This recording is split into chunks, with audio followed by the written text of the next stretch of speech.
राज्य की राजकुमारी चित्रा की सुंदरता के चर्चे कई राज्य दूर गांव में थे। चित्रा की सुंदरता की सब कल्पना मात्र करते थे, क्योंकि आज तक उस रानी को किसी ने देखा ही नहीं था। रानी के पिता नहीं रहे, ना ही उनकी माताजी है। पिता की मृत्यु के बाद वो ही अपने राज्य को संभाल रही थी। वो रोज एक सभा लगाती थी और उस सभा में सिर्फ उसे देखने के लिए दूर दराज के गांव से कई लोग आते थे। कई राजकुमार और राजा भी चित्रा को देखने आते थे। रानी की सभा रोज एक खुले मैदान में लगती थी। राजा और राजकुमार न सिर्फ उसे देखने आते थे, बल्कि उसके लिए कई राज्यों में युद्ध भी हो गया। भरी सभा में रानी एक बड़े पर्दे के पीछे बैठी रहती थी। कभी-कभी जब सभा को संबोधित करने के लिए बोलती थी, तब उसकी आवाज पर ना ही जाने कितने श्रोता मोहित हो जाते। रानी बहुत चतुर थी। अपने राजा पर आक्रमण न हो जाए और कोई उसे पाने के लिए सभा में ही उसे उठा न ले जाए, इसलिए रानी ने पहले ही सभा में यह घोषणा करवा दी थी कि वो अपने शयन कक्ष में ही बिना पर्दे के रहती है। उसके शयन कक्ष में अगर कोई अकेला आकर रानी को देख लेगा तो वो रानी उसी, अगर ऐसा न कर के वो सेना लेकर हमें जीतने आया तो समझ जाएगा कि वो कायर है। रानी की चतुराई के कारण कोई भी उसके राज्य पर हमला नहीं करता था। रानी का शयन कक्ष किसी मधुमक्खी के छत्ते से कम नहीं था। कोई भी रानी तक अभी तक पहुंच नहीं पाया था। हर रात कई राजकुमार और साधारण व्यक्ति कोशिश किया करते थे, लेकिन अगले दिन उसकी देह में प्राण नहीं बचते थे। कोई भी रानी के शयन कक्ष तक जाने वाले चक्रव्यूह को भेद नहीं पाया था, और महल में रानी का कक्ष कहाँ है किसी को आज तक पता भी नहीं चला था।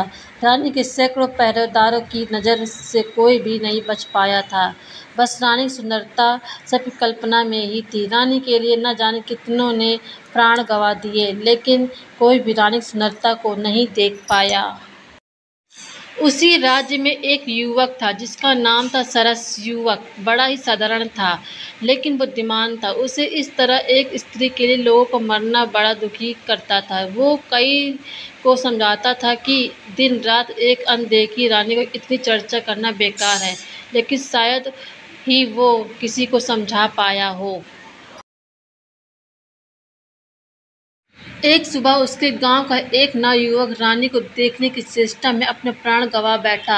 वो युवक सरस का मित्र भी था। उस दिन वो रोया भी और मन में एक ही विचार कर रहा था कि इसका अंत कब और कैसे होगा। फिर उस युवक ने पूरी रात्रि विचार किया। सुबह वो रानी की सभा के बाद पहरेदार के प्रमुख से मिला और कहा कि वो भी रानी की सेवा में सेना में शामिल होना चाहता है।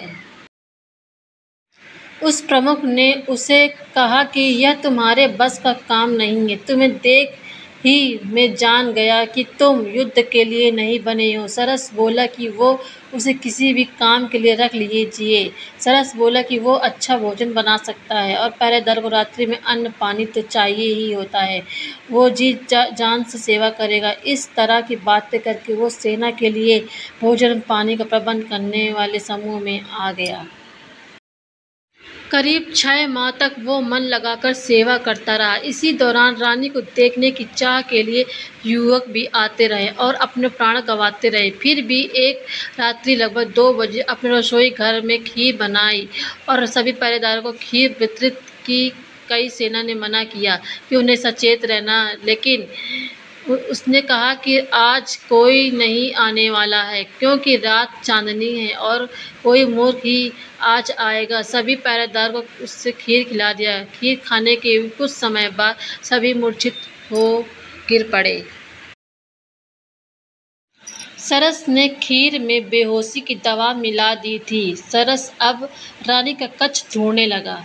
6 माह से वो यहाँ है, लेकिन इतना सख्त पहरा और पाबंदी है कि उसे भी पता नहीं है कि रानी किस कक्ष में सोती है। कुछ समय बीत जाने के बाद सरस को अब चिंता होने लगी, क्योंकि नशे की दवा का असर कभी भी समाप्त हो सकता था।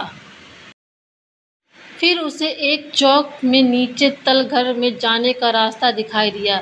वो जैसे ही उस रास्ते पर गया, वहाँ कक्ष के बाहर ही 2 पहरेदार और थे, जिसका उसे पता ही नहीं था। वो छुप गया और विचार करने लगा। फिर उसने भी दीवार पर अपना सर दे मारा और उन पहरेदार की तरफ लड़खड़ाता हुआ गया। उसके सर से खून निकलता देख पहरेदार को लगा कि इस बार उन्हें कोई भी शायद जगह छोड़ ऊपर जाकर लड़ना होगा, इसलिए दोनों अपना द्वार छोड़ लड़ने के लिए ऊपर भागे। उसके जाते ही सरस खड़ा हुआ। द्वार सामने था और रानी भीतर कक्ष में थी। एक बार के लिए तो उसकी धड़कनें भी तेज हो गईं, जिसे किसी ने नहीं देखा। आज वो देखने जा रहा है। उसने द्वार खोलने के लिए द्वार पर हाथ लगाया तो धक्का मारा, लेकिन वो द्वार नहीं खुला। द्वार पर नीचे एक बड़ा ताला उसे दिखाई ही नहीं दिया। उसने सोचा कि अब उसकी जान गई, क्योंकि कुछ समय में पहरेदार होश में आ जाएंगे और वो पकड़ा जाएगा। उसने कैसे सोच लिया कि जिस रानी के लिए इतने पहरेदार लगे, उसके द्वार पर कोई ताला नहीं होगा। लेकिन फिर उसकी आंखें चमक उठी, क्योंकि पहरेदार की चाबी उसके भागते वक्त वहीं गिर गई थी। अब उसने बिल्कुल भी देर नहीं की और चाबी लेकर द्वार खोल दिया। कक्ष के भीतर जा आकर उसने द्वार जल्दी से बंद किया और फिर ताला लगा दिया।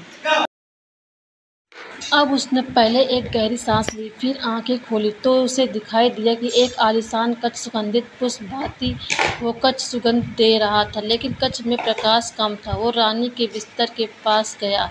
उसने कदमों की सरसराहट से रानी की नींद खुल गई और वो घबरा कर उठकर बैठ गई। रानी के कक्ष में पहली बार कोई आया था। रानी ने पहले अपने चेहरे पर पर्दा किया, फिर लड़खड़ाते शब्दों से पूछा, कौन है? सरस बोला, अभी तक वो साधारण हूँ, लेकिन आपका मुख देखने के बाद हो सकता है कि साधारण ना रहूँ। रानी घबरा कर खड़ी हो गई। सरस बोला कि अब यह पर्दा क्यों?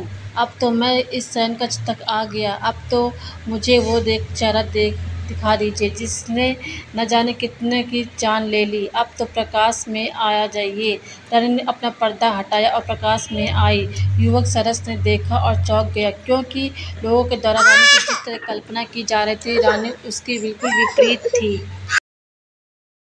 रानी का रंग साफ नहीं था और न ही चेहरे पर आभा थी। युवक उसे देखकर हंसा और कहा कि अच्छा, इसलिए अपना चेहरा छिपाए बैठी थी, क्योंकि तुम्हें लगता था कि यह दिखाने योग्य नहीं है। रानी अब सर नीचे कर चुपचाप युवक की बात सुन रही है। फिर रानी कहती, स्त्री सुंदर ना हो तो कौन विवाह करता है? क्या तुम अब मुझे देखने के बाद मुझसे विवाह करोगे? तुम पुरुष किस तरह की स्त्री चाहते हो मुझे पता है। जरा सोचो, एक अकेली स्त्री, वो भी अगर सुंदर न हो तो कैसे और कब तक अपने राज्य को बचा पाती?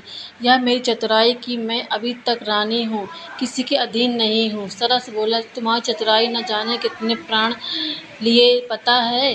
रानी बोली, प्राण मैंने नहीं, उनकी सुंदर स्त्री की चाह ने लिए। तुम बताओ, अगर तुम पहले ही जानते कि सुंदर नहीं हूँ तो क्या तुम अपने प्राण की बाजी लगाकर यहाँ तक आते? तुम मुझसे विवाह करो, अपनी पत्नी की सुंदरता का भ्रम इसी तरह लोगों में बनाए रखो। तुम्हारा भी मान बढ़ेगा कि जिसे कोई नहीं पा सका उसे तुमने पा लिया। सरस कुछ सोचने लगा। उसे सोचता देख रानी ने कहा कि तुम यहाँ से जीवित नहीं जा सकते। तुम्हें वही करना होगा जो मैं कह रही हूँ। सरस मुस्कुराते हुए बोला, हाँ, मैं तुमसे विवाह जरूर करूँगा। रानी उसकी बात सुनकर खुश हुई, लेकिन उसकी खुशी ज़्यादा देर तक नहीं रही। सरस ने एक कपड़ा निकाला और रानी के मुँह पर रख दिया। रानी बेहोश हो गई। सरस रानी को उठाकर महल के गुप्त द्वार से होता हुआ पास ही की अपने घर ले गया और वहां ले जाकर उसे बांध दिया। सरस जल्दी से फिर अपने घर से राजमहल में आया। कुछ पहरेदारों को होश आ गया था तो वो भी उनसे बचता और लड़खड़ाता हुआ उनके पास गया। उसने ऐसा दिखाया कि यह एक बहुत बड़ी योजना थी। खीर में किसी ने कुछ मिला दिया था, जिससे हम सभी बेसुध होकर गिर पड़े। राजमहल के मंत्री रण रानी के कक्ष में पहुंचे। रानी वहां नहीं थी। रानी को कोई ले गया था। उन्होंने सुबह राज्य में घोषणा करवा दी कि रानी को जो भी ले गया हम उसे अपना राजा मानते हैं। रानी को लेकर वापस महल में आ जाए। सरस अब राजमहल से जब अपने घर वापस गया तो रानी को खोला और उसे भोजन दिया। रानी ने कहा कि तुम अब जीवित नहीं रहोगे। तुमने मुझे यह बंधक बनाया है। सरस ने कहा कि अब तुम मेरी पत्नी हो, तुम्हें यही रहना होगा मेरे साथ, तुम्हारी यही प्रायश्चित है। रानी बोली कि वो अभी यहाँ से जा रही है। सरस ने बोला लेकिन जल्दी वापस आना। रानी वहाँ से भागते हुए अपने महल की ओर गई। महल पर पहुंची, द्वार पर ही सिपाहियों ने उसे रोक दिया। रानी बोली, मैं रानी हूँ, इस महल की तुम्हारी महारानी। सिपाही उसे देख हंसने लगे, बोले जा यहाँ से अपनी शक्ल देख। उन्होंने द्वार पर से उसे हटा दिया। रानी को समझ आ गया था कि सरस ने चतुराई से उसके साथ यह खेल खेला है। रानी को किसी ने नहीं देखा है, इसलिए अब वो कुछ भी करे कोई पहचानेगा नहीं। वो वापस सरस के पास लौट आई। सरस ने उसे कहा, आ गई, चलो अब कुछ खा लो। रानी वहीं रहने लगी और दिनचर्या के काम करने लगी। महल में अभी तक किसी को नहीं पता रानी कहाँ है। मंत्री ने राज्य अपने हाथ में ले लिया।